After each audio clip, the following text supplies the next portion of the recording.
Good morning, everyone. It gives me great pleasure to be here. I welcome all of you. And it is truly a privilege for me to be here today, as I am sure it is for all of you, because we get to share the space with two of the greatest souls of our time, two of the greatest lights of our time. And really for us, it is Rubaru with Roshni. Rubaru means face to face. Rubaru with Roshni, the two greatest lights of our time. There is absolutely no need for me to introduce His Holiness the Dalai Lama, who is such a great spiritual leader.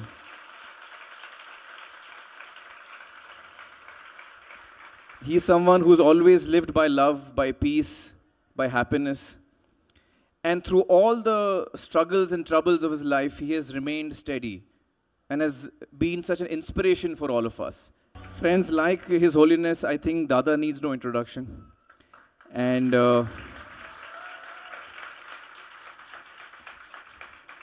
one of the greatest thinkers of our time, someone who really brings love into our hearts and teaches us so much. I think one of the biggest things that I have got from Dada is love and a smile from him. And whenever I see him, my heart fills with joy. So I want all of you to now join me in wishing him happy birthday. Happy birthday to you. Happy birthday to you. Happy birthday, dear Dada. Happy birthday to you. To begin with, I would like to request Dada to say a few words on his birthday. Then I will have a conversation with him. And thereafter, I would request His Holiness to say a few words, and then I would have a conversation with him. So let us start with Dada. Dada, on your birthday, please give us your thoughts, share with us your thoughts for today. Friends,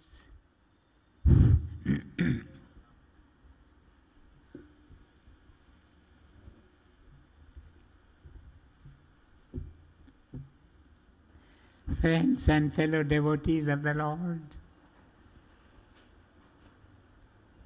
it is such a joy to be in your midst this morning. My namaskars to every one of you. Let my words to you today be few and simple, and my first word is a word of greeting. With love and humility in my heart, I greet our two chief guests, His Holiness the Dalai Lama and the beloved of our hearts. I know how crazy you all were to see him.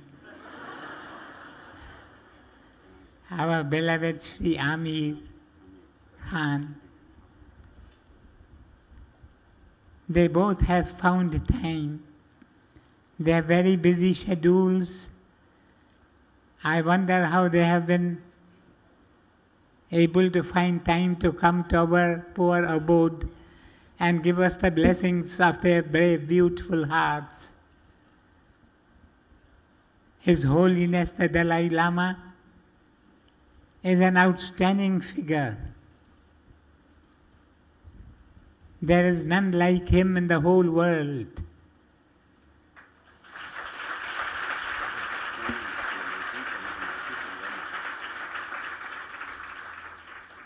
He is an apostle of brotherhood and fellowship, of unity and love. He is the prophet of compassion. He is many things more. He has come to bless us, and I feel deeply grateful to him. Likewise, our dearly beloved one, Sri Amir Khan, you know him better than I do.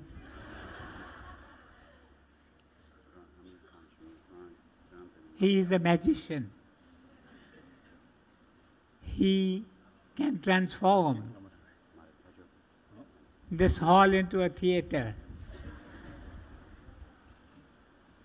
He too has come to bless us today.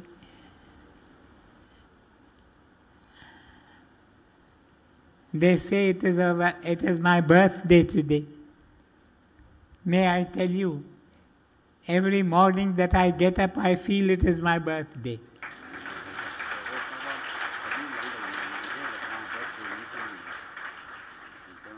And I offer a prayer to the Lord that if this be my last day, He should so bless me that I give my love to all. This has been the deepest aspiration of my heart, to give love to all. I believe that the best teaching is that we should love each other even as God loves us. It is said that there are 3 types of love. The first type of love is the common love with which you are familiar. If you get into that love, you say, I've fallen in love. Love is not something in which you can fall. Love takes you to the heights. Love is something which raises you.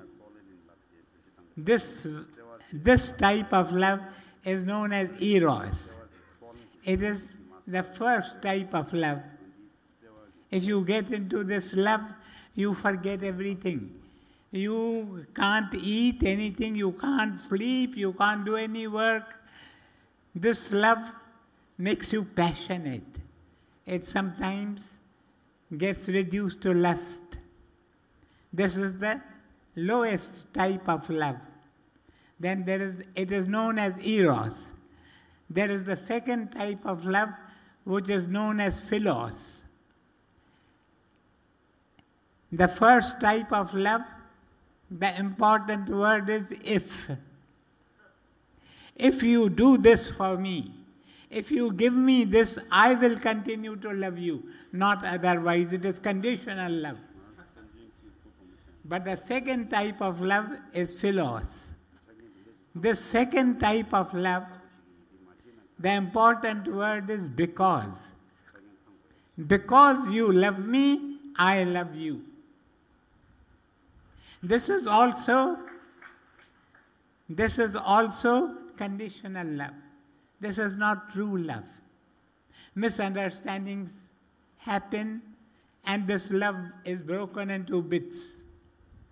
You see this love all around you. We have so many divorces. Otherwise, when 2 people marry each other, they say to each other, we shall love you till death do us part. But something happens and this love breaks. There is the third type of love. It is true love. It is unconditional love. It is universal love. It is divine love. It is known as agape.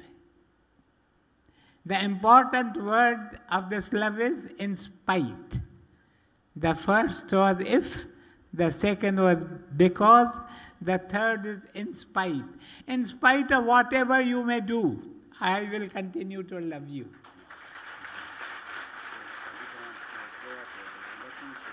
It is this true type of love, it is this authentic love that the world needs today. And this is the only true type of love.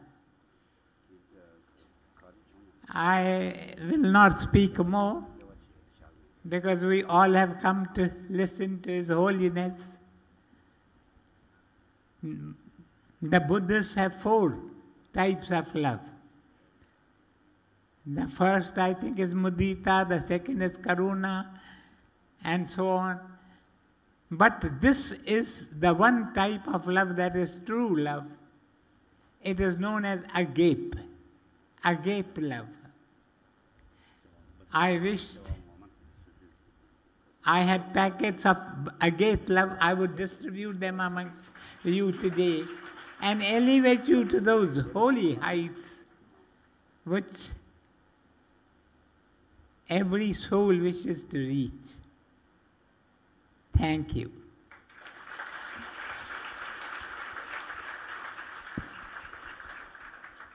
Dada, I think everyone is very keen to listen to you, and on their behalf, I'm going to ask you some questions so we can have a conversation, and hopefully you will be able to help us in our heads when we wonder about so many things. Tell me,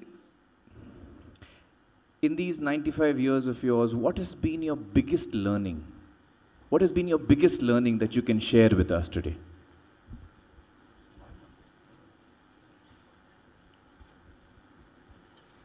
I'm a little short of hearing. Oh. I will tell Krishna Kumari to tell me. I'll come close to that.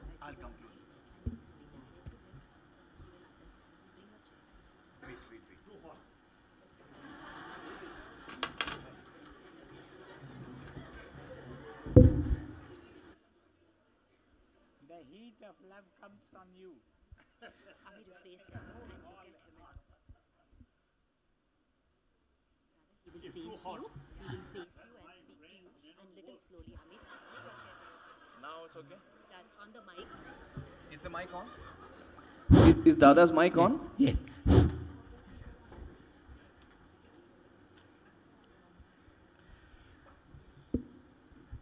Dada, what is the biggest learning that you have had in these 95 years?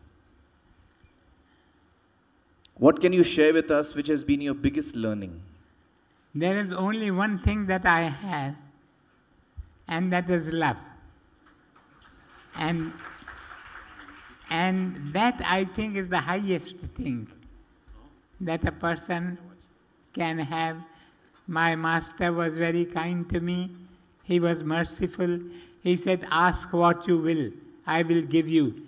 And I said, Master, I want only love, universal love. The love that moves out to the sinner and the saint alike, the good and the evil alike. When I look at you, I look at so many images of my master, faces of my master.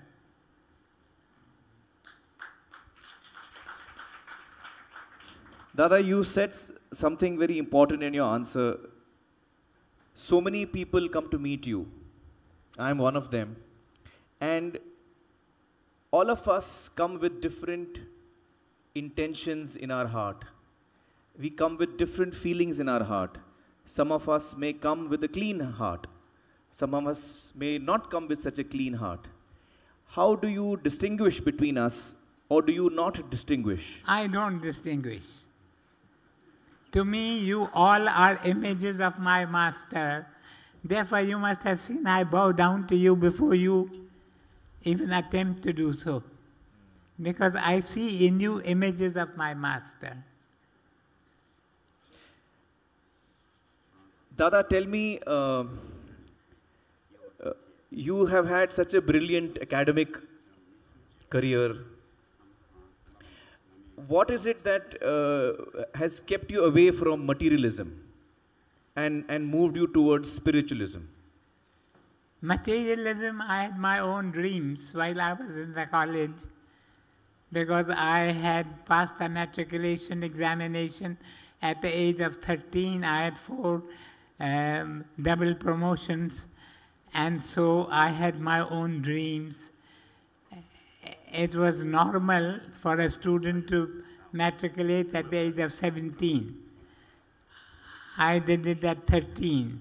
In those days, we used to have the ICS, competitive examination, and they all told me that you must prepare for it because you will graduate at the age of 17. You will have 4 years to go to prepare. Otherwise, it's only when a person graduates that he immediately has to go for this examination. So I had my own dreams that I would pass the ICS examination, come and become a collector and do all these things. Then when I was in the intermediate class of the college, I came in contact with my master, beloved Sadhu Vaswani. There was a change in my life, a complete change. It was a U-turn. And then all these dreams, they faded away. And all that I wanted was to be close to the lotus feet of my master, to serve him and to win his favor. Dada, you have spoken about the 3 kinds of love. Right now, I can clearly see that you are in the 3rd kind of love. I wish that I could, yes. But my question is, were you ever in the 1st kind of love? I was. We are all very curious, we want to know that. I was before I was in the intermediate class. I said I had my own dreams, and one of those dreams was this, the 1st type of love. But that's an old story. It's an old birth.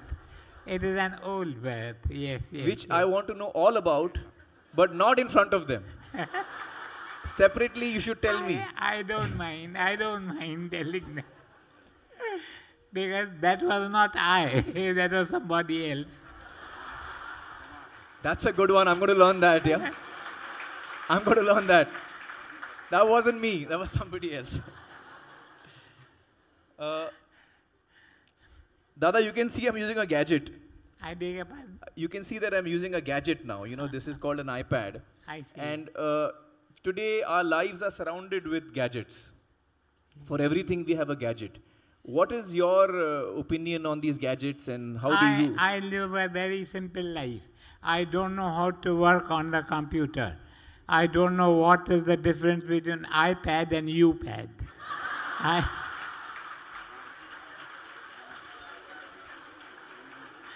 I do take advantage of it from time to time, because if I have a letter to send which should reach quickly, I do dictate to some of my friends, and they somehow or the other arrange to send it through the iPad or iPad, what do you call it? Yes, yes. Right. But I don't know how to operate this. Right. No. Tell me. A friend came and presented me with the what he said it was the 4th type of iPad. There are types of iPads perhaps. The 4th type was given me, then I don't know, somebody took it away. And I didn't miss it at all. Because I didn't know how to work on the iPad. Yes. Dada, tell me, as a child, were you a very good child? Very, very. I was naughty at times. That I can see in your eyes. Even now, I can see that. I remember one incident for which I feel ashamed now. But my beloved mother, whenever an elder came, she would ask me to bow to him, touch his feet. I said, what is this? Every time that an elder comes, whether he is educated or illiterate, whether he is rich or poor, whether he is healthy or sick, whether he is in his senses or out of his senses, I have to bow down to him. But she would say, no, he is an elder, you must bow down to him. So one day an elder came. He was a distant relation. He did not know how to speak properly. There was a stammer in his words. So I bowed down to him, and with shame, I have to admit, I pinched his feet. I pinched his feet, and he began to say, oh. So my mother said, you are bowing down to him, and this man is doing In future, I free you from bending down and touching the feet of him. So I was a little naughty, yes. But I had great reverence for my teachers and the wise ones, those that really knew the true knowledge that is wisdom. I had great reverence for them. Whenever a holy man visited a town, I would go and sit at his feet and try to learn of him lessons which I needed to learn. Yes. Dada, tell me, how do you relax? There was one, I remember, a holy man, he had come to our town, and I went and saw him, and then I took leave of him. I asked him, I said, give me an advice. I still remember. He said to me, my advice to you is to be a lion and not a dog. So I said to him, I don't understand what it is to be a lion. It is true, I am a lion already. I am born in the Leo sign. You know, if you're born in August, you are born in the Leo sign. But I told him, what do you mean by telling me always be a lion and never be a dog? He said the difference between a dog and a lion is this. If you throw a ball at a dog, the dog will not look at you, but the dog will run after the ball. And if you fire a shot at the lion will not think of the shot. He will come and hold you by the arm. Therefore, go to the source. Don't run after the incidents, the things that happen to you. Wow. I've always remembered that lesson, and I tell you, it has blessed me abundantly. I share that lesson with you and would wish you to follow this particular teaching. Don't think of what has happened, but think of the one, remember the one from whom everything issues. Source, Yes. the source. Be lions. Today when you go, they will ask you, what did beloved Amir Khan teach you? Tell them he taught us this lesson, be lions, don't be dogs. See, Dada is teaching all to lie now. Tell me, Dada, how do you relax? How do you entertain yourself today? My entire life is a relaxation, as you can see. I do not know what it is to be tense. You teach me how to become stressful at times. Will any one of you teach me? Sometimes stress is good, but I try to be stressful, but I can't do it. But even if you're not stressed, sometimes we need entertainment just to experience something different. My teacher of yoga taught to me what was called Shavasana. I have not practiced it. Shavasana is the dead man's pose. You just lie down on the floor and think that you are dead. But I have had no occasion to make use of it. Yes. Dada, tell me, what is the happiest moment of your life? What do you remember? Now, sitting by your side.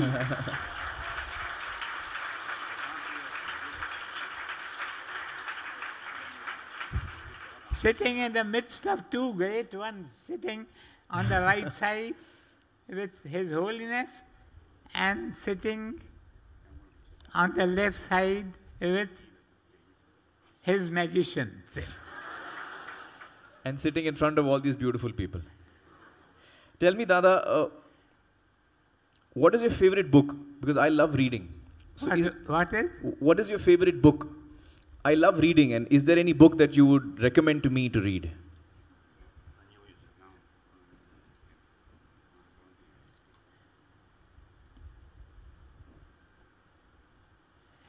If there is one book, I have hundreds of books, perhaps over 1,000 books. But if there is one book to be chosen out of them, then my vote goes to the Bhagavad Gita. The Gita contains the wisdom of all the scriptures. I have read a little of the Quran also, the holy book. I have read other holy books, as you will know, because today they were supposed to inaugurate the latest book. It gives you selections from all the scriptures of the world, most of the scriptures of the world. It's a good book. Now I think I will be referring to that book instead of to the Gita. This book will be my favorite book. Dada, tell me, what is, a lot of us, when I think of forgiveness as a concept, it is something that my mind tells me is a very good thing, is a very healing thing.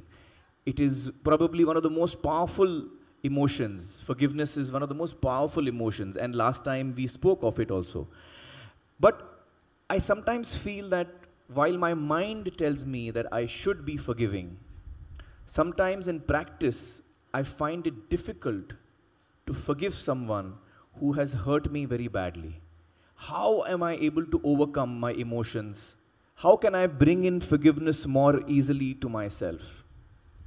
This used to be my condition too, once upon a time.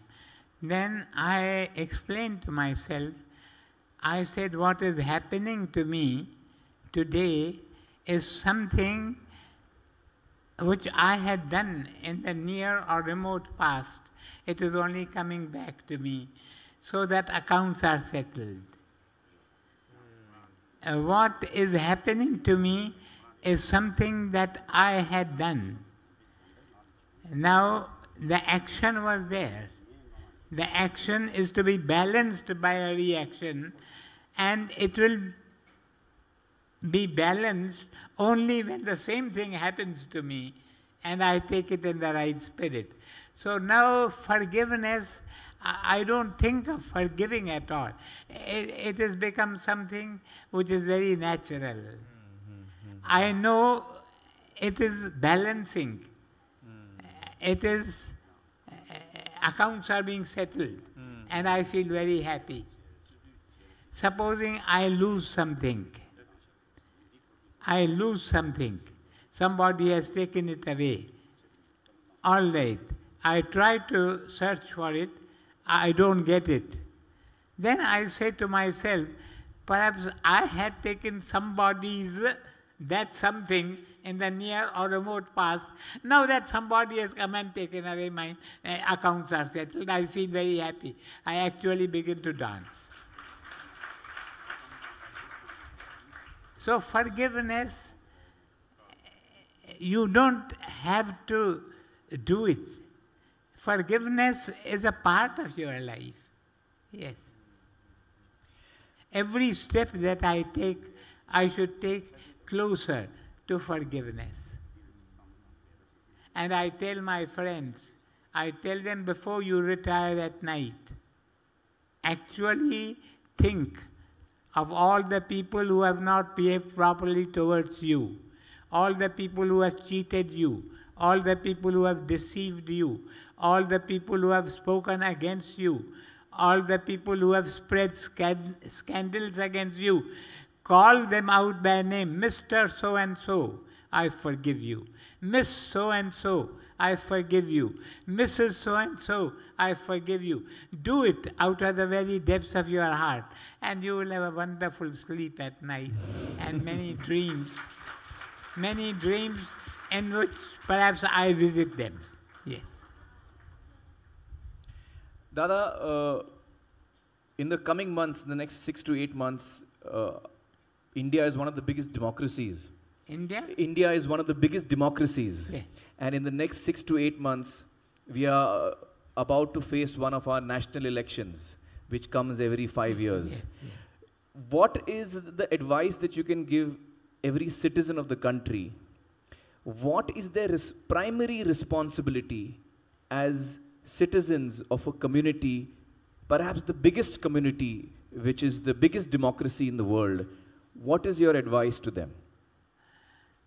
Brother Amir Khan, to tell you the truth, I have no hope in politics. I have no hope whatsoever in politics. And may I tell you, in France, they call politicians SCOUNDRELS. You understand what it means? You understand? I have no hope in politics. Governments come, governments go. Conditions are the same. Whatever government you have, conditions will be the same. As I was having a talk with His Holiness before we came here, His Holiness told me, he said that there are two centers of character building. One is the school and the college education, and the other is the home. If you want to change conditions, then you must tackle these two centers, the home or the educational institution. Now what you have done is, you have thrown God out of your homes, you have thrown God out of your schools and colleges. This is not secularism. Secularism means favoring a particular religion over other religions. Secularism doesn't mean that you should throw God out of your schools and out of your homes. You say that I am 95 years old. I don't agree. I think I am only 29 years old. But if I am 95 years old, I remember in our days, in those olden days, God was a force in the life of everyone. Every one of us believed that God is watching us. God is seeing everything that I am doing. He knows my thoughts, He hears my words, He sees my actions, the emotions, the feelings that wake up within my heart. Therefore, I was very careful. God is watching, God is watching, God is watching. Now, you don't believe in God at all. Nobody is watching you. You can do whatever you like. That is why terrorism has come. That is why so many other things have crept into society. Bring God back into your homes. Bring God back into your hearts if you want to change this world. Now, India was once regarded as a place of pilgrimage for many nations. People used to come from the east, they used to come from the west, they used to come as to a place of pilgrimage. But today, some days ago, I happened to look at a newspaper, and in big bold type the words were written, "India leads the nations." I felt so happy. I said, perhaps a new Satya Yuga has come. Now India is leading the nations. India leads the nations. Underneath a smaller type were written, "In corruption." That is our condition now. Because we have thrown God out of our schools and colleges and homes. Bring God back. I will vote for the man who says, I am going to bring God back into the life of the nation. But there is nobody who talks of all these parties, they keep on fighting with themselves. I tell you, the hope of India is not in this party politics. The hope of India is when all the parties unite and they work together for the amelioration of the nation. They work together to serve the teeming masses of India. I was in America, and at a press conference they asked me, they said, what do you think is the great need of the average American They said, you come to America once a year, you must have studied the situation here. What advice would you give to an average American? I said, who am I to give advice? But I think the average American needs to be advised, slow down your pace. Slow down your pace. Then they asked me, what is the greatest need of your own country? The greatest need of India? And I told them with my head looking downwards, I said, the greatest need of India is of men and women of character. Men and women whom the lust of office will not betray.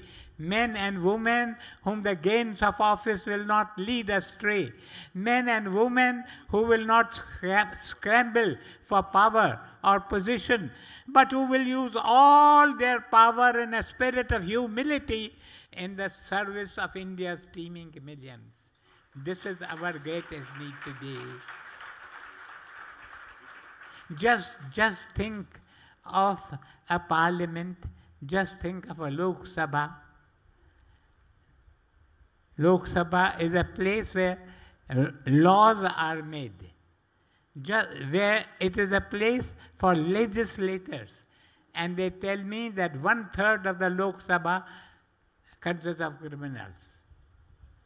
Now what hope is there for a nation whose legislators are criminals? How can you vote for them? But I have spoken too much. Huh? No.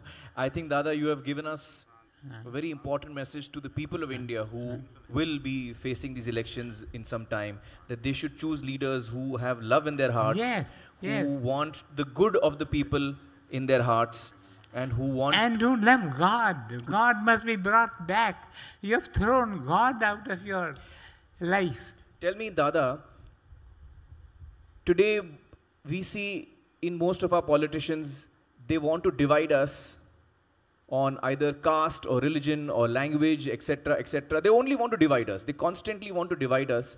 And through this division, they are hoping that they will come in power, etc., etc. I tell you, division has come only on account of politics. I'll tell you. Tell me, Dada. I have stayed in Sindh. I come from Sindh. Now in Sindh, there were different communities. There were Hindus, there were Muslims. We lived as brothers and sisters. We had one house in which Hindus lived. And the opposite house there was a Muslim. And the leader of the Hindu, the father of the Hindu family, when he went out somewhere on some business or some other work, he would ask his neighbor, Muslim neighbor, to take care of his family. But in 1935, Sindh was separated from Bombay. That brought a change, complete change. Dada, what can you tell the leaders? Because the leaders also respect you. The leaders also respect you, and what can you say that can bring love in their hearts so that they can take the responsibility that they have wanted to take and lead our country? What are the positive thoughts that they can keep in their hearts in this moment? I think we should make friends with each other. I believe that the perfect peace plan is a friendship plan. I make friends with you. You may belong to a different community. You belong to a different community because you have been born in that particular a family which belongs to that community. Why? Because the law of karma feels that you will be able to evolve if you are in that atmosphere. So it is not important to which community you belong. What is important is whether you are a believer in God or not. Most of us today have become disbelievers, yes, non-believers. That is the difficulty. Until and unless you bring God back into your life, there will be no change. You will keep on wandering from one distraction to another. But you know, the problem, Dada, is that a lot of people use the name of God in different religions, whether it's Hindus, Muslims, Christians, etc. They often use that very thing to divide us. How can we, what can you tell them Because they are to politicians. unite us? We want them to unite us. Because they are politicians. There was a friend of mine, I will not give you his name, but he said if you want peace in the world, you must take 2 ships, big steamers. On one steamer you put all the politicians, and in the other steamer you put all the so-called religious people, and send them away to some distant island, let them go and work out there. There will be peace in the world.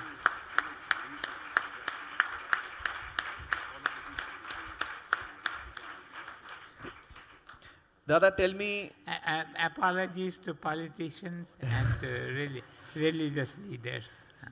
Dada, tell me, you were born somewhere, then you moved away from your homeland. What are your memories of your homeland? What do you remember of your homeland? What do you miss of your homeland? I don't miss, because when we came to India, I thought I was coming to a part of my home, because India I regarded as my home. Sindh was a part of India. So I thought I was moving from one corner of my home to another corner. I did not have that feeling at all that I was going to a different country or a different place. The culture and all that was the same. So it did not make any difference. Dada, somebody wanted to clap over there.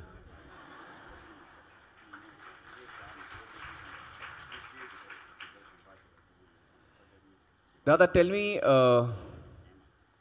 what is your prayer today? For all of us, what is your prayer today? My prayer today was, Lord, so bless me that I may help as many people as I can, in as many ways as I can, on as many occasions as I can.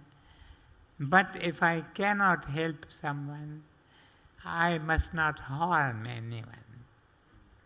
That was simple prayer. Thank you, Dada. Thank you so much. It was so wonderful to listen to you on all your thoughts. And each time that we listen to you, we get to learn so much from you. Thank you so much, Dada. They were not my thoughts. They were his thoughts. They were coming from the back. And I was only voicing them. So credit goes to him, not to me. I would now request His Holiness Dalai Lama to say a few words, and after that, I would like the honor to ask him some questions with which he can share his thoughts with us.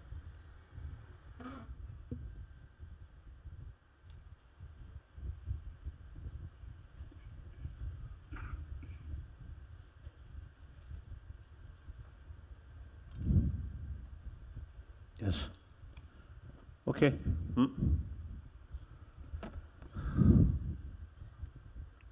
Firstly, of course, I feel great honor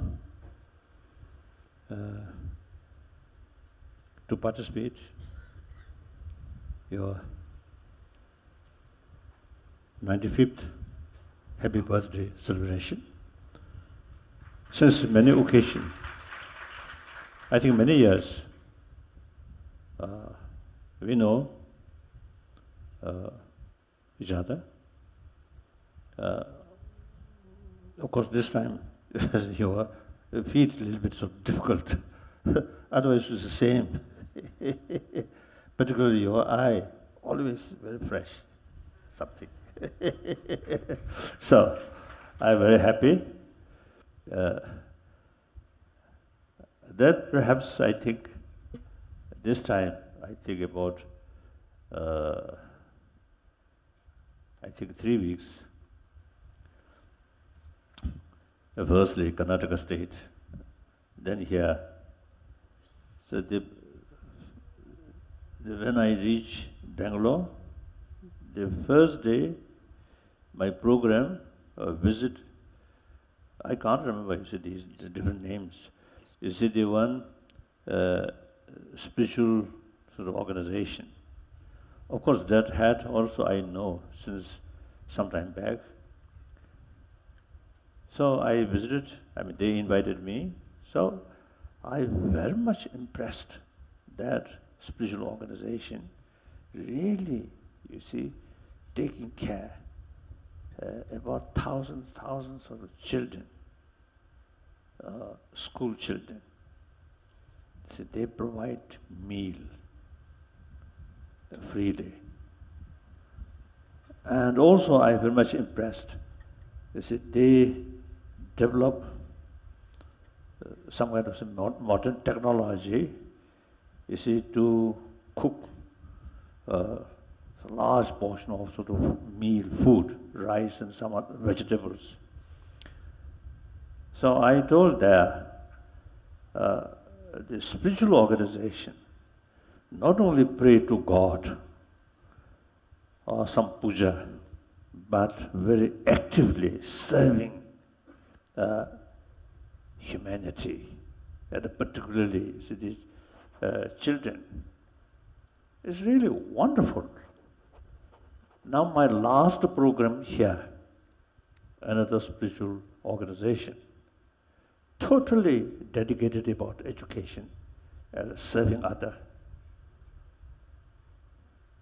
Now India, actually, I think over 3,000 years, many different spiritual traditions develop.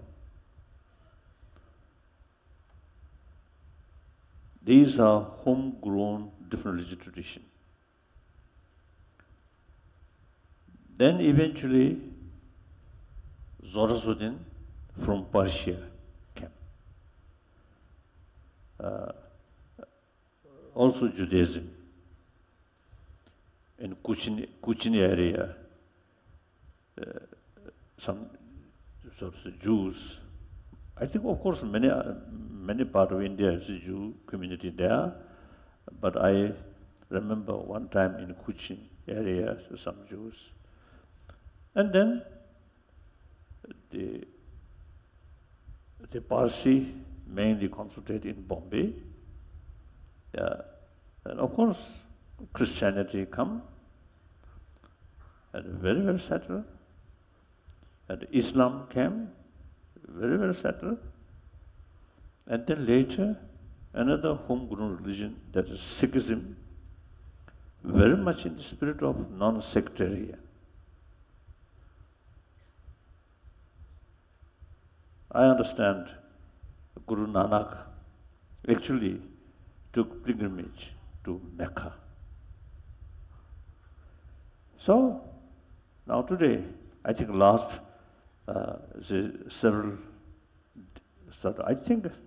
centuries, India truly become the home of all major world religious traditions live together.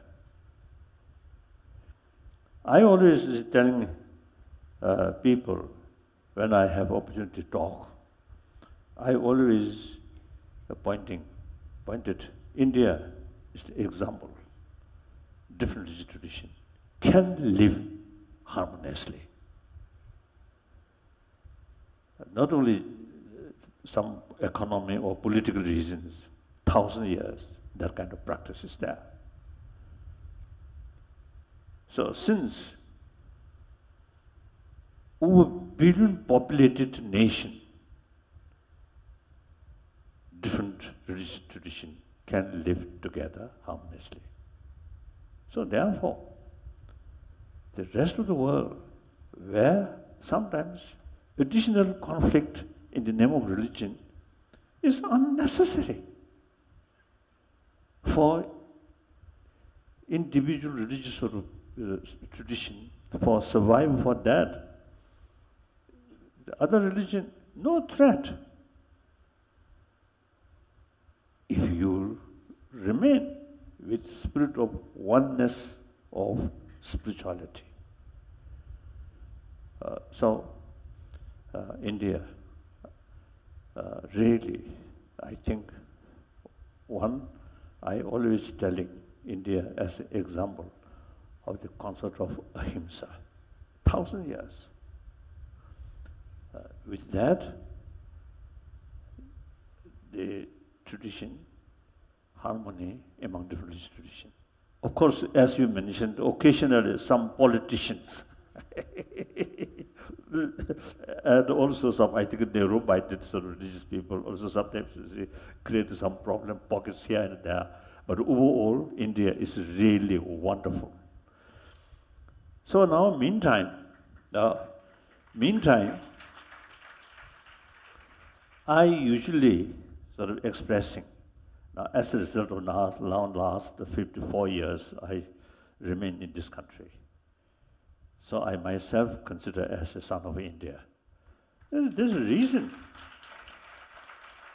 sufficient reason. Firstly, you see, my brain, every cell of my brain filled by Nalanda thought. Since my childhood, 6, 7 years old, I start my study. All the books which I study, firstly, memorize. All these texts wrote by Nalanda master. So till I study. So whole my life is study Nalanda thought. So my brain, every part of my brain filled by Nalanda thought. Then my physical, last 54 years, this physical survived by Indian dals, Indian rice, Indian chapati. Most cases, Northern Indian food, not South Indian food. So anyway, so physically, mentally, I really belong to this country. So I consider myself as a son of India. And then meantime, whenever I give talk, as I mentioned earlier, I always talk about ahimsa. Ahimsa is the act of compassion. Where love, compassion there, non-violence automatically come. And then religious harmony, these two things, wherever I talk, I always mention these things. So I consider as a messenger of India. Now, recent decades, I publicly expressing, I, as a messenger of India, quite active. So now, like you are my boss. So messenger level, quite active. So boss must be active. Sometimes, you see, frankly speaking, you see, religious leaders, see, they're a little bit isolated from the rest of the society, particularly younger generation, as you mentioned. Younger generation pay more attention about money, about sort of, what's it, the attractive, just materialistic life. Less sort of pay attention, less interest about deeper value. So the religious leaders now should take more active role to educate people. And then also, there's some drawbacks in this country, like caste system. Although constitution provided equal, but still, you see, some sort of bad habit. Sometimes you see poor people really suffer. So the religious leader, I think, should be active on this field. So I usually have some sort of critical view. So here you and the other day, and then also you see, of course, many other sort of spiritual leaders or spiritual organizations, they really actively sort of involve the social well-being, particularly sort of what's the education field. So I'm very, very happy, very, very impressed. Thank you. So,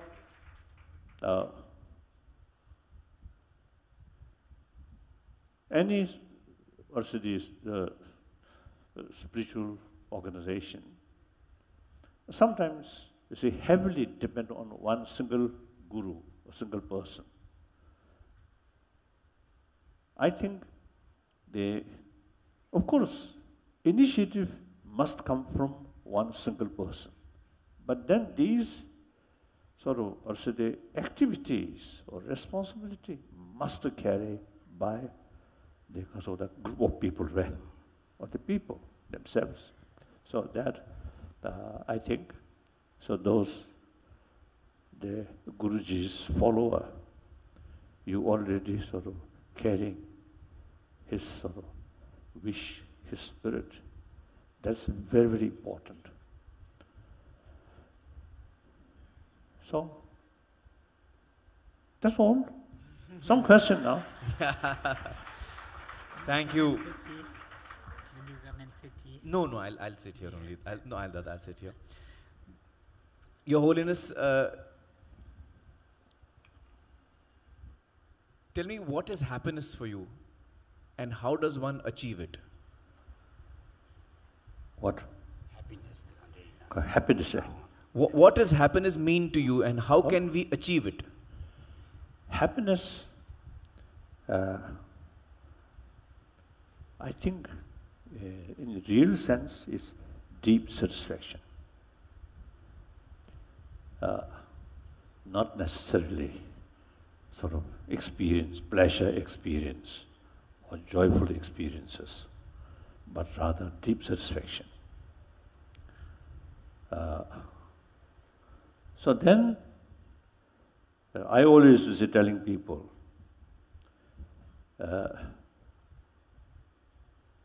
including animals or insects, do not want suffering and want to overcome pains or suffering.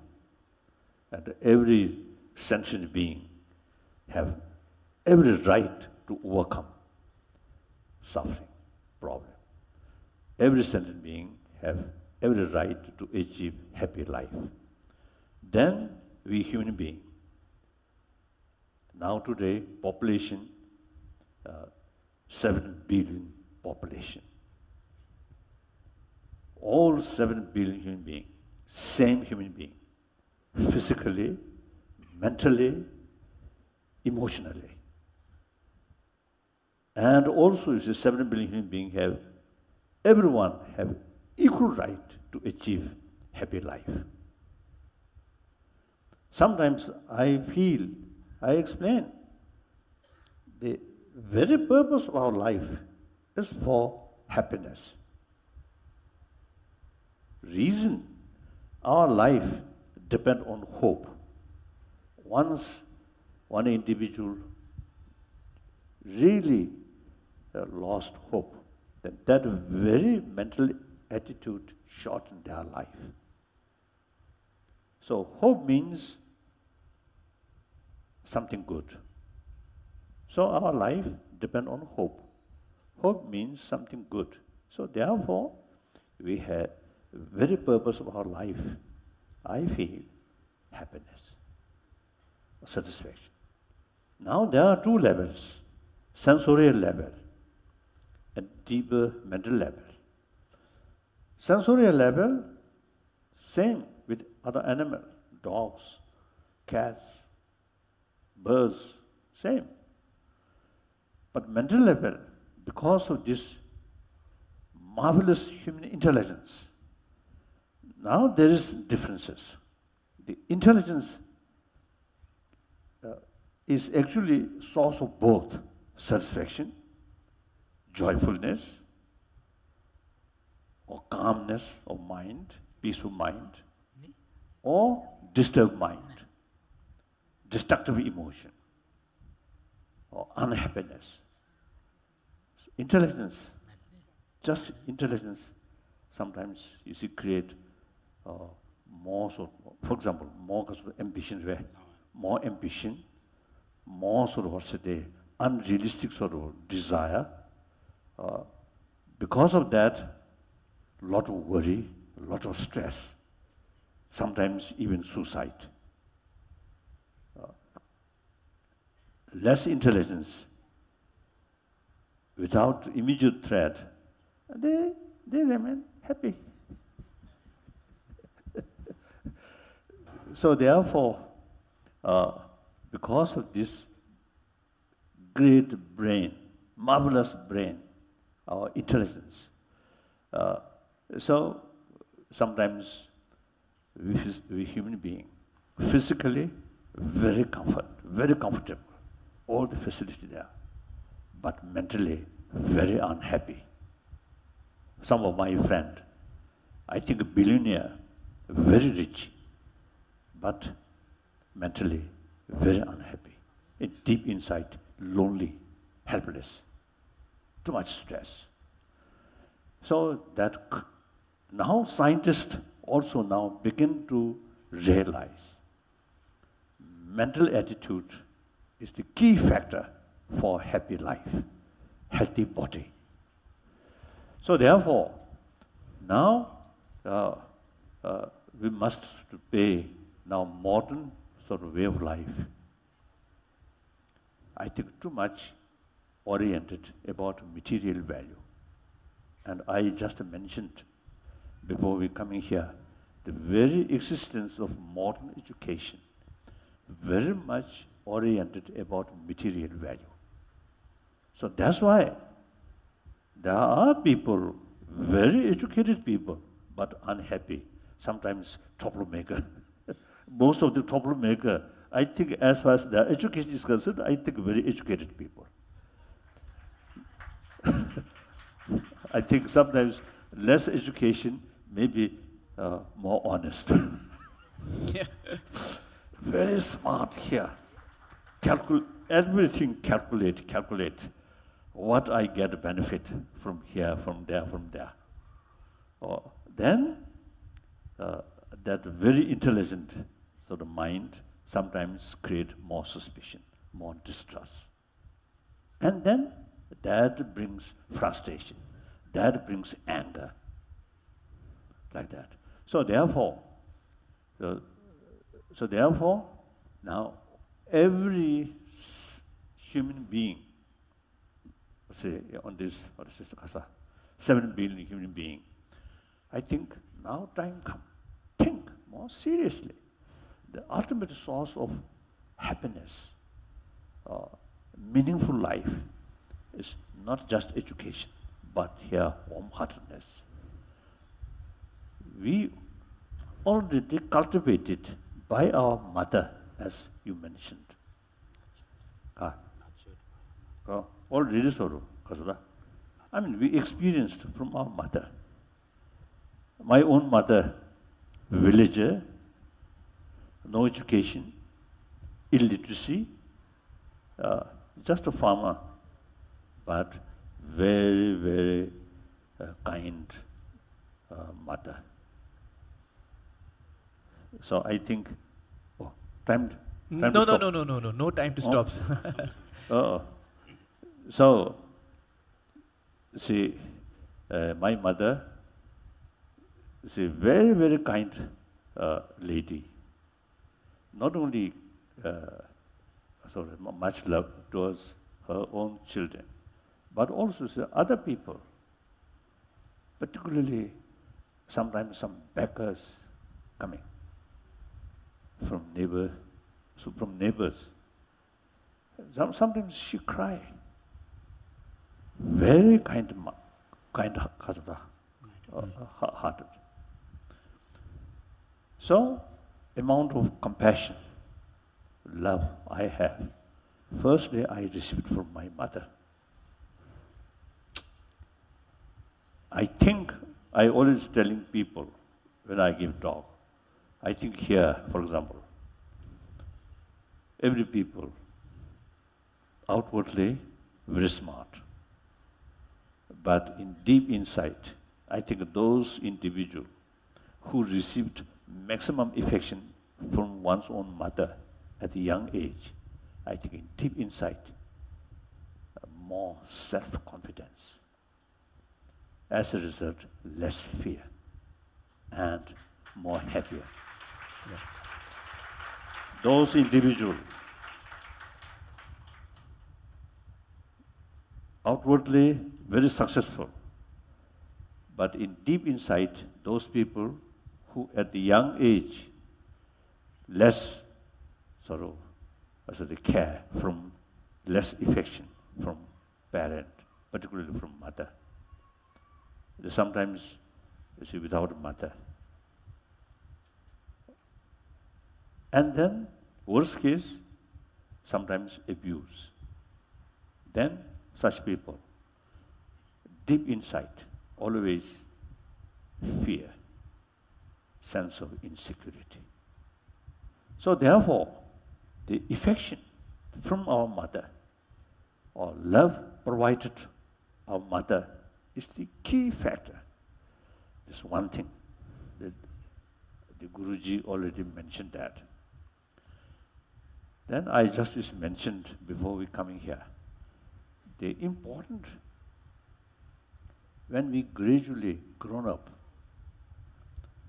then too much influence from environment.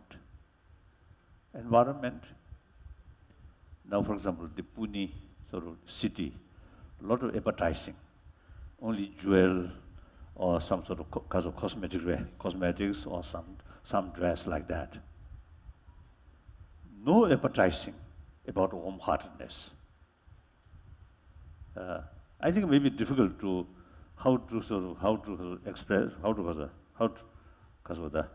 dispose warm-heartedness. I don't know. If just a big heart, that also may not know. So in any way, the society, whole society, our life becoming very, very materialistic life. Material value is necessary for this physical comfort, physical survival.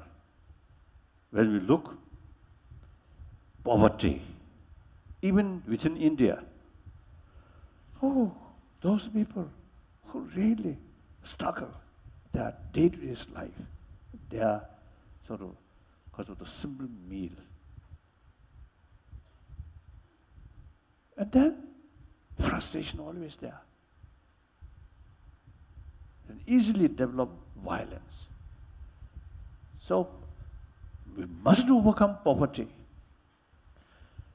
Meantime, material value alone will not bring us genuine, happy life or meaningful society.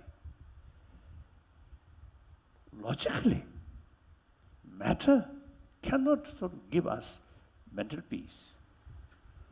Material only provide us physical comfort. So as I mentioned earlier, physical level experience, mental level experiences. So now modern education, we must find out where. We must try to introduce in more existing modern education about moral ethics. That means the value of compassion, not just few sentences, but the systematic way to educate about mind, about emotion. Then the different the act of these different emotions. Then one emotion never come independently due to many other emotions, many other factors.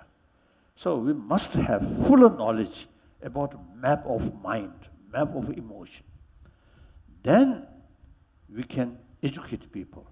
Now, such as anger immediately destroy our peace of mind and destroy peaceful family, peaceful community. Then just mere knowledge about how bad anger will not go away. So we must know what are the causes, immediate causes of emotion, the anger emotion. There are other emotions. So, like they care about the physical health, we must know the whole body system. Then we can deal our physical health. So similarly, mental health also, you see, we have to need the fuller knowledge about emotion, about mind. So this not necessarily as a religious matter. This is an academic subject. So India, you already mentioned secular ethics. In the West, some my friend, some Muslim, some Christian, they have little reservation about the word of secular. So they consider secular is a little bit sort of disrespect religion. According to Indian understanding, never, as you mentioned. Secular means respect all religions, no preference, this religion, that religion. And also secular respect non-believer. Now today, out of 7 billion human beings, over 1 billion human beings are formally, they express they are non-believer. So quite a big portion of 7 billion, out of 7 billion human beings. So these also human beings, quite important part in the society. And also these non-believer, as a human being, they also have right to achieve happy life. So we must find out education, moral ethics to those non-believer. If we try to teach moral ethics based on religious faith, how can that these people? And also secular education field, sometimes difficult. For example, India, multi-religious nation, secular ethic based on one religion, then what religion? Difficult. So there's no other choice except secular education about moral ethics, secular moral ethics through secular way. So since you very much involved about education, the many members really, you see, they committed for education. So I want to share, you see, these points with you. If you ask me what kind of sort of Kasoda program, then my answer, I don't know. Thank you. I have no sort of modern education. Therefore, I don't know. I only have critics, not answer. So those educated people or people who involved in education, think more sort of discussion, how to introduce in modern education field about moral ethics entirely based on secular principle. So that I want to tell you.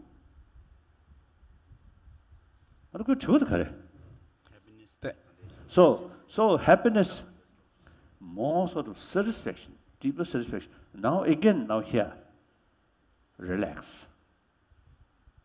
Actually, they relax very much related with mental thinking. Relax, animals type of relax, not good, not much meaning. Relax, real relax means surrounded by problem. Meantime, your intelligent level, yes, realize this is a problem. I have to solve. I have to face this problem. But the deeper level, emotional level, still calm. So that is the genuine relaxation, no matter what sort of external sort of environment, but you use your intelligence and warm-heartedness, strength of warm-heartedness and holistic view from intelligence. Combine these two things, you have the ability to keep in a complete relax. So that gives you satisfaction. that gives you healthy mind, healthy body, and your life become much happier. And wherever you live, surroundings are also, including animals. If Dadaji have some pet cats or dogs, when Dadaji is sort of that kind of compassionate person, so all these animals also, you see, receive immense sort of benefit. If someone feeding pets, but without much sort of affection, then even those dogs or cats also, you see, sometimes when you see they, because of the father or the owner, or sometimes the mother also, I think when coming that room, there because of steps, sound come, I think some dogs may run away. Some cat more run away. My own experience now, when I was very young, I think 10 years old, one small parrot. One of my sort of friend, of course later he also taught me writing. So he visit to me, every time he carries some nuts. Then that parrot, he gives some nuts. Then eventually, you see, that small parrot, you see, become very friendly with that person. When the person coming from I'd say, a distance, the sound of the walk, so parrot already some special sort of expression. And then when you see after sort of because of some nut, and then his finger through sort of cage, his finger put inside, then parrots go like that. The parrot. And sometimes there's a parrot, when his finger remain in front of his tummy, that parrot would big way. Sometimes you see some kasota. No. I think some food, I think, come out. See, as a sort of, also the expression or trying to show gratitude. So I develop a little bit of jealousy. So I also want that kind of attitude from that small parrot. So I, not out of real compassion, out of real sort of affection, but out of jealousy, I give some nut.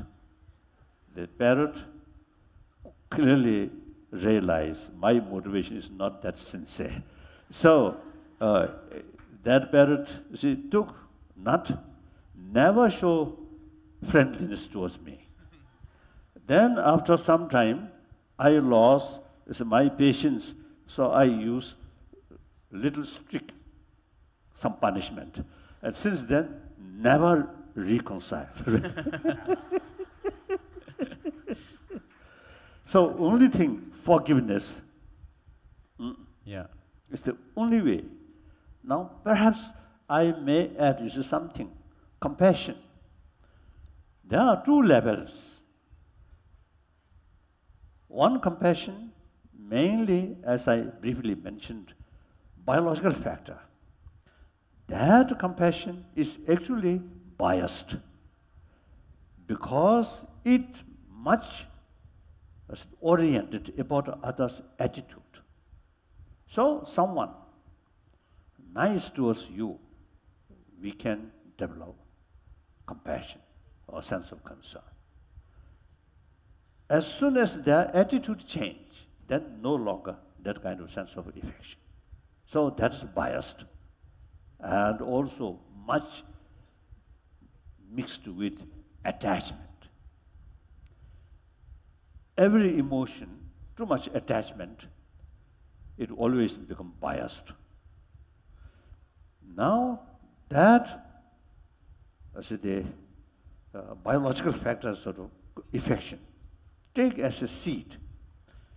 Then through education, through awareness, use human intelligence, that compassion then further sort of develop. Through training, through awareness, not just biological factor, through training, through awareness, then that sort of compassion, affection, then not oriented about others' attitude towards you, but the people or anyone is themselves as a sort of sentient being. They also want happy life, do not want suffering, and meantime passing through some difficulties, so develop sense of concern of their well-being, irrespective whether their attitude towards you or negative or positive. So that trained compassion, then unbiased, can extend towards your enemy. Now here important is we must make distinction.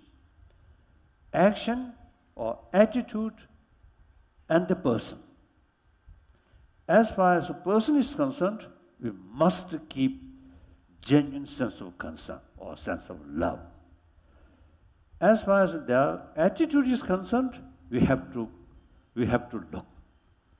If their attitude unjust, right, or some wrongdoing, or take some advantage on you unjustly, look, study the situation. If that sort of the wrong action is not much serious, then okay, forget.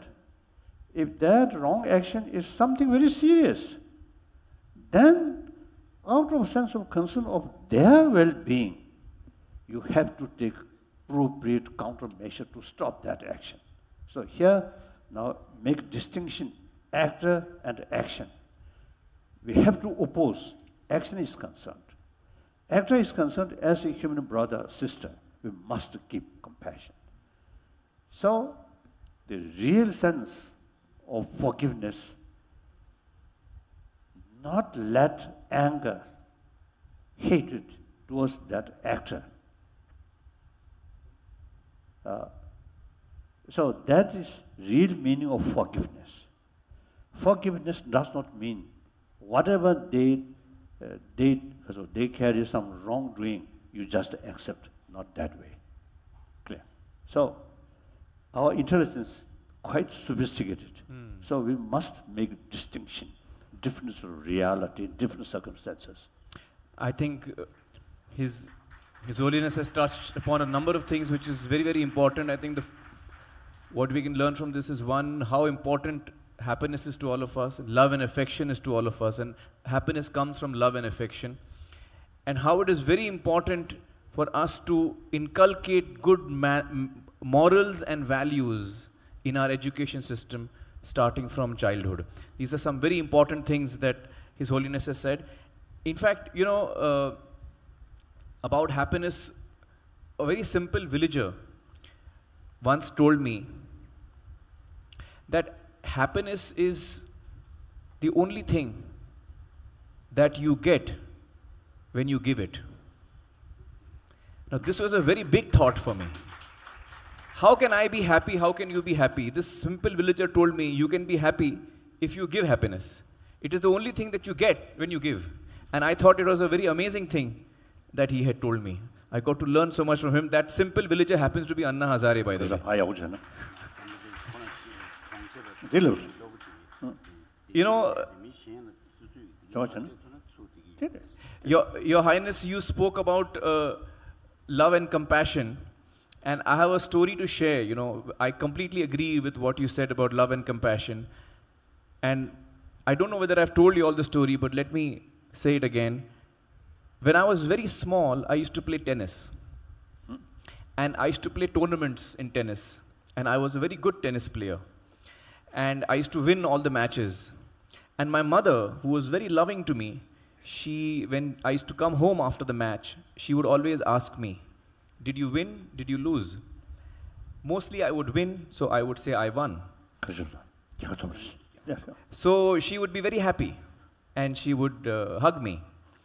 Then after 5 minutes, she would tell me, the boy who lost, he also must have reached home now. And his mother must have asked him, did you win or did you lose?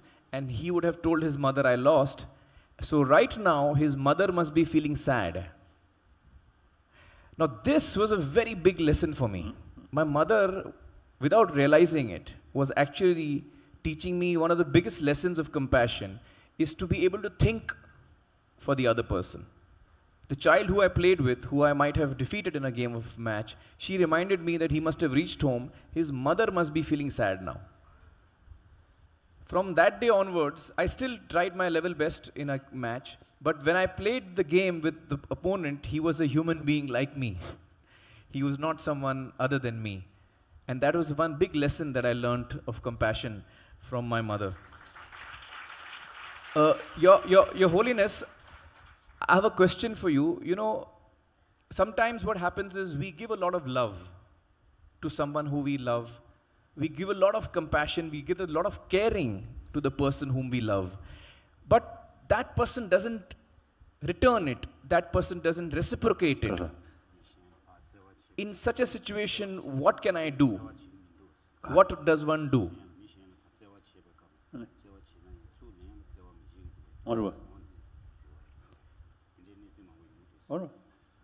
So we may give love to somebody, we may give a lot of caring to somebody, but that person may not return that to us. What can we do? There's distinction, as I mentioned earlier. One level of love, much sort of oriented about others' attitude. That is not genuine, sort of what's the kasota.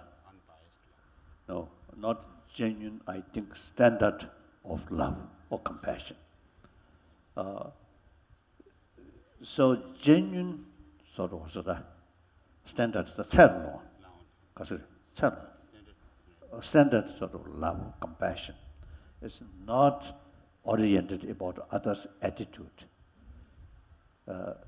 So no matter what their attitude, still they are a human being. Yeah. Still they are a sentient being. So, as far as a human being is concerned, still human brothers. We should love them and give them compassion. We must sort of have sense of concern of their well-being. Now, for example, I think here, a little sort of example. This is not a political statement. You see, when you see some sort of Chinese communist officials on the spot, much sort of torture or bully Tibetan. Then, you see, we deliberately try to not develop anger, try to keep compassion towards these people, as a human being.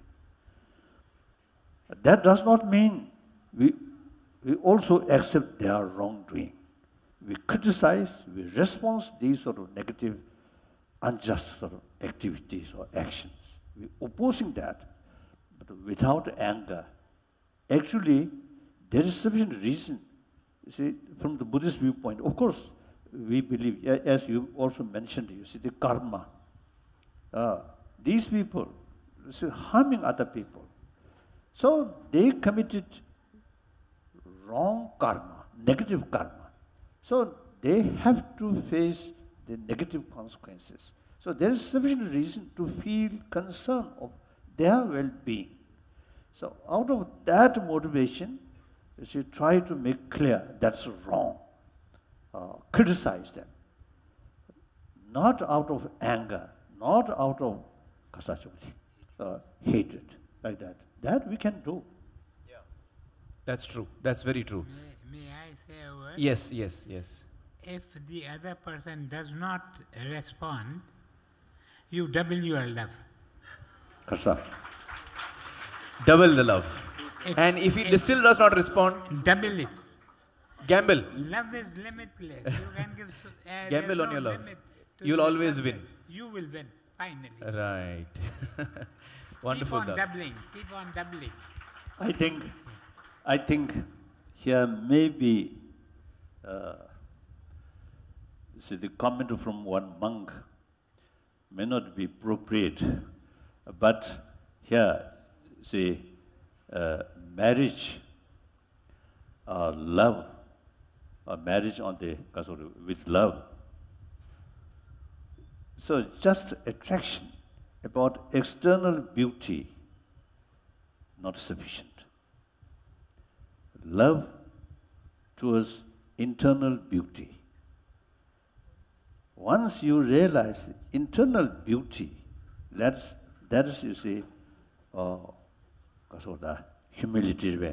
humility or some kind of sort of, say, a real compassionate or sensible person, then that sort of awareness also brings respect.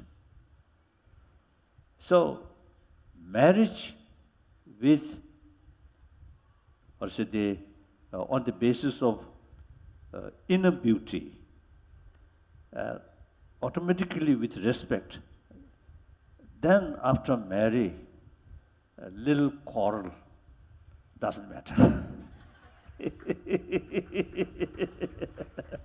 Still, the marriage can live long-lasting marriage. Hurriedly marry without knowing real sort of inner world, less inner beauty, only from physical, external sort of beauty. Marry, even after a few weeks, or quarrel will start. So here, the inner beauty, I often used to telling people when I give talk, or the ladies, particularly young ladies, you see, you spend a lot of money about your external beauty. Good. But you must pay more attention about your inner beauty. That's more important. I also, you see, in 60s, one Tibetan government official, monk official, eventually he disrobed, and I know him very well. So his wife, not that much sort of attractive. So I tease him, oh, your wife, not that much attractive. And then he responded me, yes, external beauty is concerned, not much attractive, but internal beauty is very good. He told me like that. So that's wonderful. Then I have nothing to say. That's right. Thank you, Your Holiness. Thank you. Thank you, Dada. It is so wonderful talking to both of you and to listen to your thoughts. It's been such a learning experience for me, as I'm sure it has been for all of you. And I really feel privileged that I have had this opportunity to have this conversation, to be rubaru with His Holiness and yourself, Dada. And I feel blessed and lucky and happy. Thank you so much. To ask His Holiness to give us a small teaching which we can treasure in our hearts. Sure. Why don't you tell him yourself? Why don't you tell him yourself? Give us a small teaching which we can treasure in our heart. Dada is saying, give us a small teaching which we can treasure in our heart. Just a few words.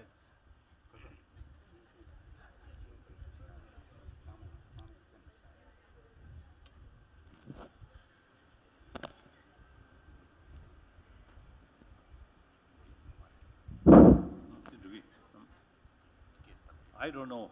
Usually I expressing my religion is love, compassion. That is common. All major religious tradition. Those religions which believe creator, those religions no concept of creator, But it doesn't matter. All major religious traditions, they carry message of love. In order to strengthen love, practice of love, you need some kind of sort of defense. So, practice of tolerance, practice of forgiveness, practice of contentment, practice of self-discipline. These also come. So these, like fences, fence of practice of love. So you see, all religions, all major religious tradition talks these principles: love, compassion, forgiveness, tolerance, self-discipline, contentment. Too much greed, sometimes harming other, cheating other.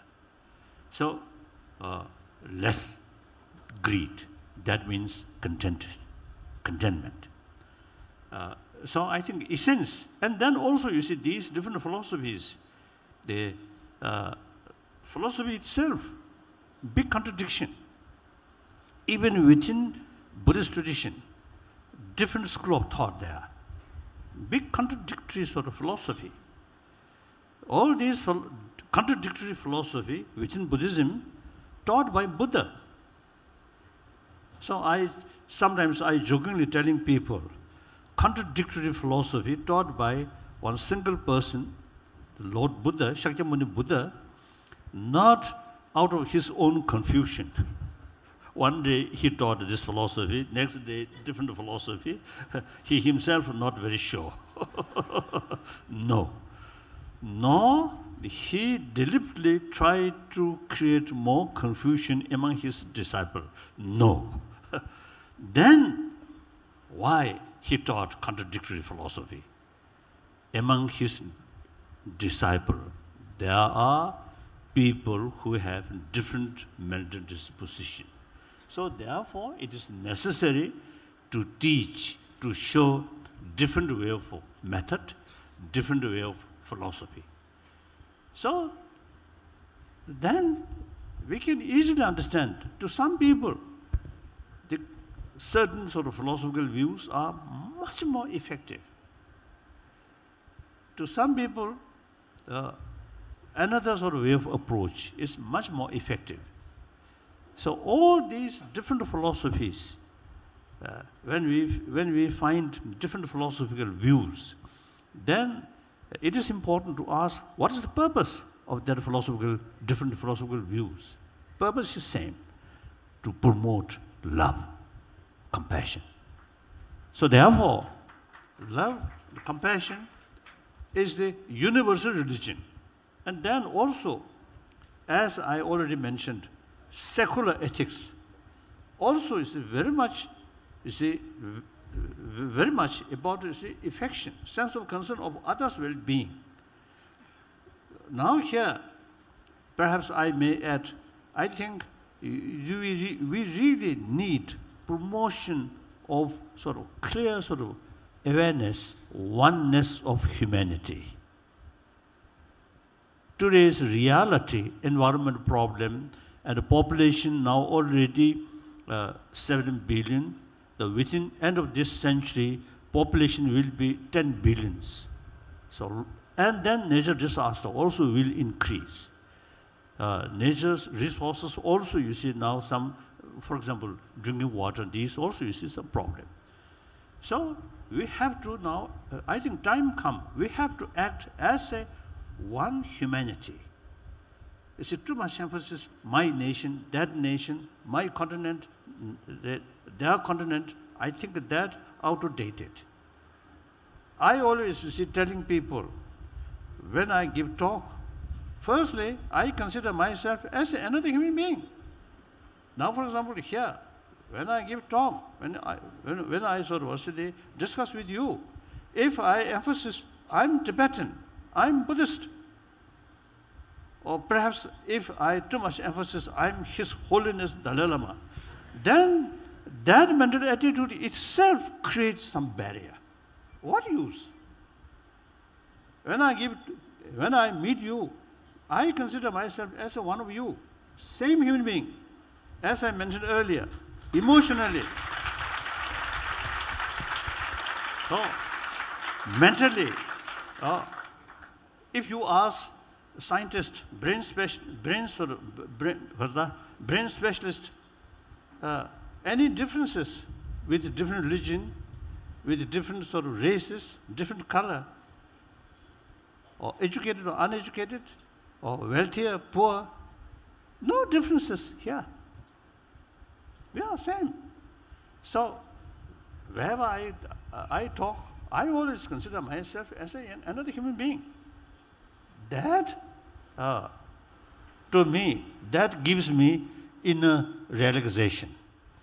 If I too much emphasis, I'm Buddhist, I'm Dalai Lama, then more stress. I must be very, very careful. So that's that kind of attitude is, you see, source of tension, source of sort of what's the fear. No use. So I always see, consider, firstly, I'm one of the 7 billion human beings. Then, second level, I'm one of the believer. I'm Buddhist. Then third, I'm Tibetan. These are. Then the most important is first level, we are same human being. So we must educate oneness of 7 billion human beings. That's very, very important. Dada, can I request you to say a few last words before we say goodbye to everyone? Sir, I have one question. Yes. I have one question to Dalai Lama. For compassion. Sir, 20 years back we had lunch together in mission in the morning. And when we were eating, you said vegetarian food is very good. So we asked, do you take non-veg food also? And you said, yes, 3 days I take vegetarian food and the balance days I take non-vegetarian food. Sir, if the compassion is there, if there is compassion, can we eat meat? Can we kill the animal and then eat that meat? Just little question.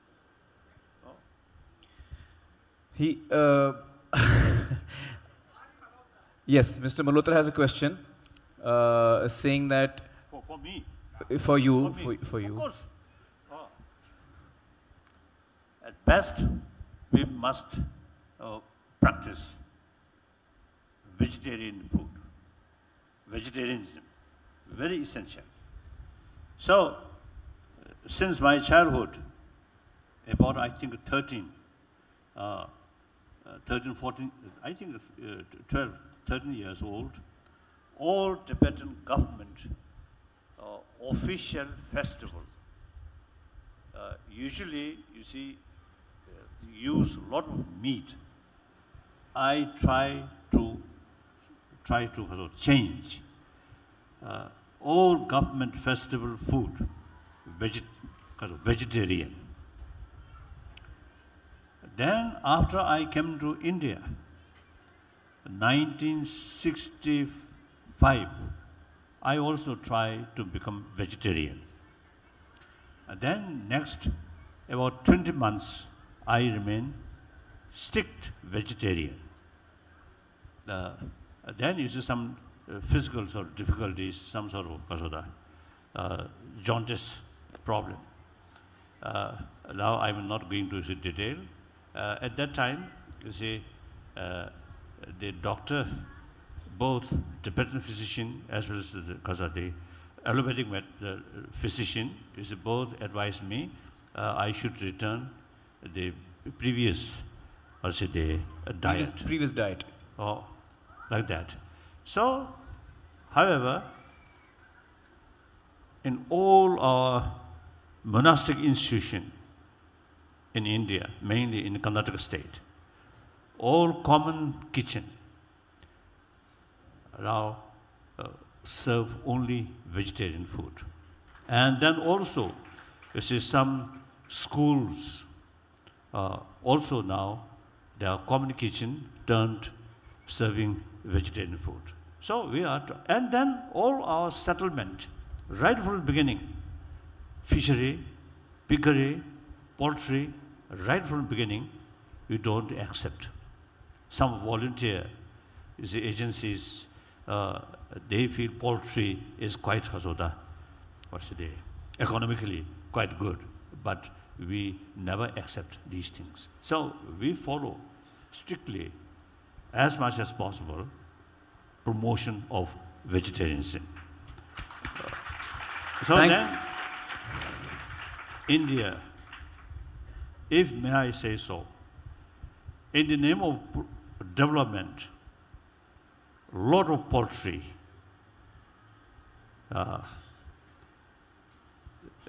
North India, South India, I think chicken, I think suffer, really very serious. And then meantime, sometimes some illness happen. Then China and some different countries, you see, millions of them, you see, killed. Firstly, we produce. Then something happened, killing. I think to extreme. Then the fish. In some area, the number of fish also now reduced because of overfishing. So, and then environment viewpoint, environmentally, also the beef farm, poultry, piggery, these are very bad for ecological sort of matter. So therefore, and also say health. I think in a very cold climate, sometimes maybe it's a little different thing, but otherwise, it's the health also, the vegetarian is very good. So therefore, I think we must promote the vegetarianism. And then also, there are many sort of organizations in Europe and America, and of course in India, the organization who really concerned about animal right. So often, these people, these organizations, really very critical about extensively experiment on animal in the name of sort of the human health, medical field. One time, my visit on the invitation, Edinburgh, one university, say local animal right group, they wrote me I should not accept invitation because that the university, you see, they extensively sort of use animal for experiment like that. So this, I fully sort of agree, but then meantime, I myself, of course, usually vegetarian. When the non-vegetarian food available, occasionally accept non-vegetarian food. So that means I myself make contradiction, preaching or telling people promotion of vegetarianism. I myself principally remain non-vegetarian. Thank you, Your Holiness. And with that, ladies and gentlemen, we come to the end of our discussion. I'd like to thank both His Holiness and Dada for sharing this time with us and these lovely thoughts that they shared with us and giving us so much to think about. Thank you so much. Thank you. Thank you, ladies and gentlemen.